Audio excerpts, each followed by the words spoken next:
Welcome back to Benny's Custom Works, proudly supported by Sparesbox and Valvoline. Today we're back on the IS200 project. We're continuing along. I've again been working off camera in true Hoff style. I've finished the extractors in the front because that turned out to be quite the tedious job, and there was about 30 hours in that, meaning to give you guys a full overview on making extractors, it would have taken about 4 days to film. With that in mind, I've kind of chipped away in the background. If you do want to see how that was done, there's a few more detailed photos on my Instagram. I did originally say we're going to ceramic coat them.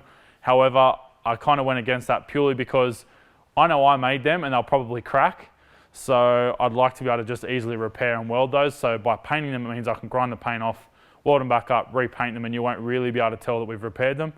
And also being that it's going to be a circuit drift car, it's probably going to go off the track. It's going to hit something. I have tucked them up physically as high as possible, but being that they are a 4-into-1, the collector is quite large, so it does still hang down below the rail. So I do want to obviously have the option to be able to repair them quite simply and easily. But that's enough talking. We'll give you guys a bit of a quick squiz in the bay, then we're going to go up and continue today with the rest of the exhaust system.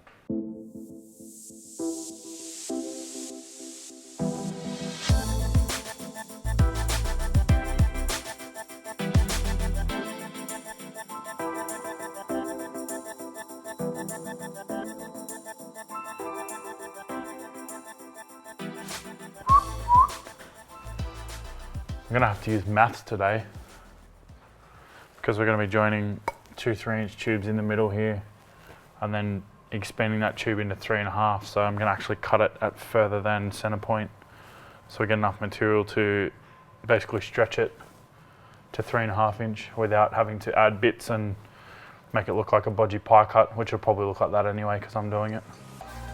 That's been a great chat. Shit, yeah, merge collector making.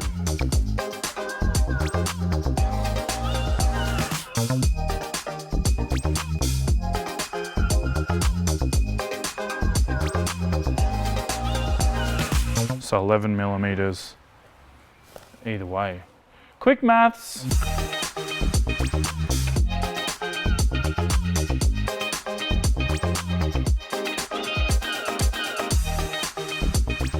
Because see, that one's going to hit the cross member. So this has got to come to at least there. And that's got to come to about the same.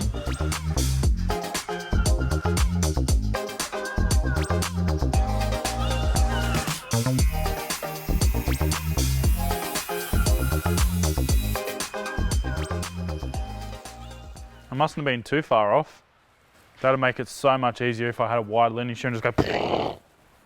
You know him?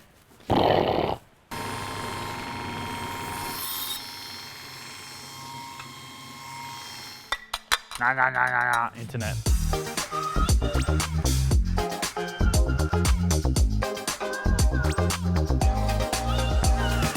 My maths aren't terrible. There's some merit.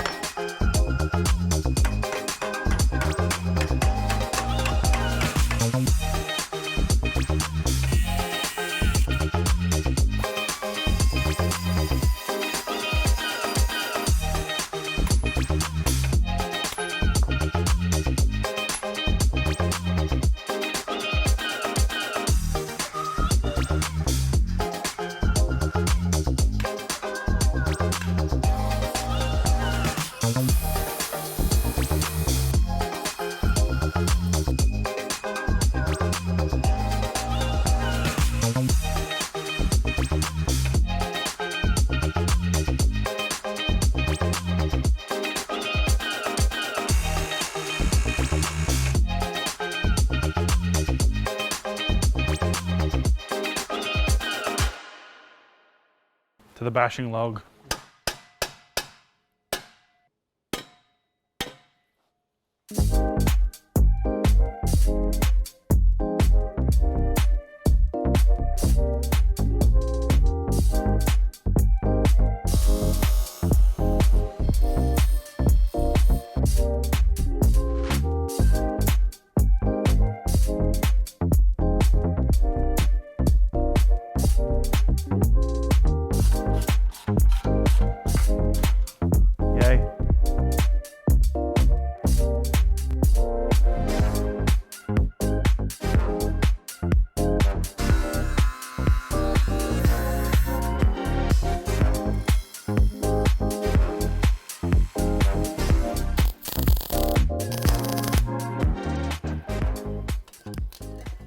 once I shorten this piece and then add that piece to that end, I think we'll be pretty close. I can probably bash the out of that a bit too. Don't mind if I do.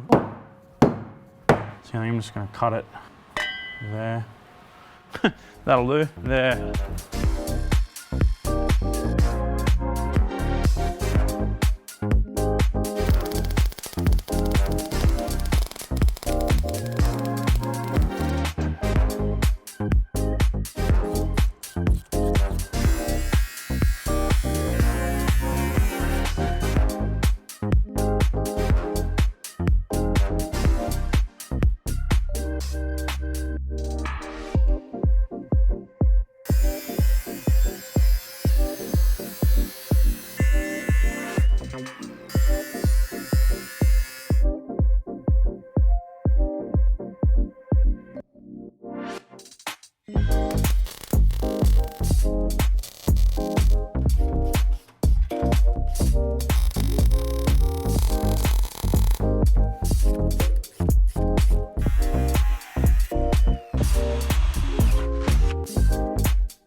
And that is now hanging.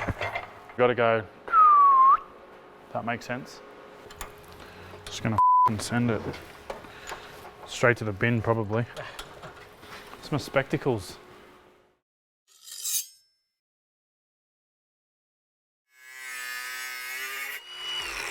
Yeah, it didn't go great. Done better.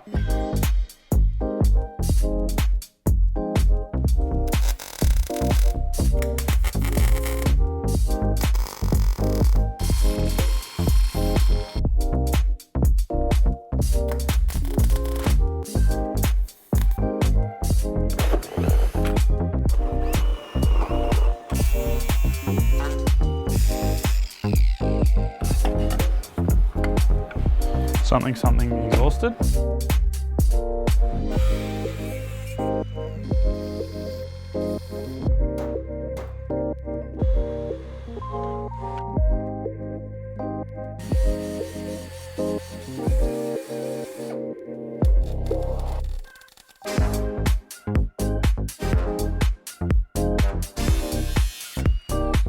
This will be my regret for the day.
We've now pretty much finished the exhaust. It does need a final weld up, but you guys have seen me weld up exhaust before, and I'm not that good at welding, so I don't really want to show you guys my terrible welding. But I did also say we're going to have a quick look at the cooling system today. So I have got a swivel thermostat housing. This just has the thermostat that was originally in this engine fitted to the back side of this. I've also got some hoses. This is a Commodore hose, upper radiator hose from a 94 on, so like a VP to VS Commodore. We use these a fair bit in conversions. The first time I used one of these was on the double unicorn with Alan Woody, pre-skid factory.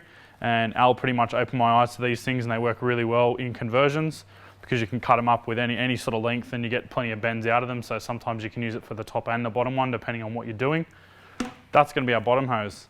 And Gian was digging around in his spare 180 out the back and found this top hose. This is a SR20 standard top hose.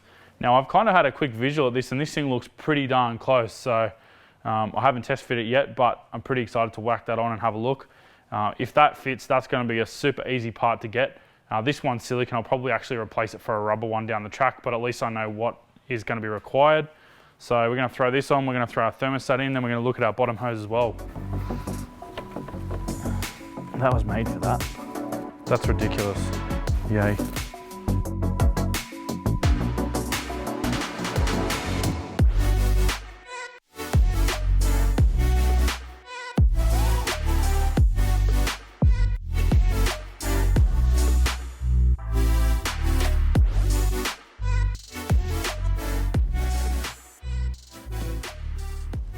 Fish on.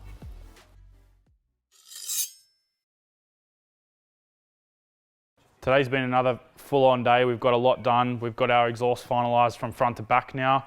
I do need to do a few little things to weld it up, but the positioning is finalised.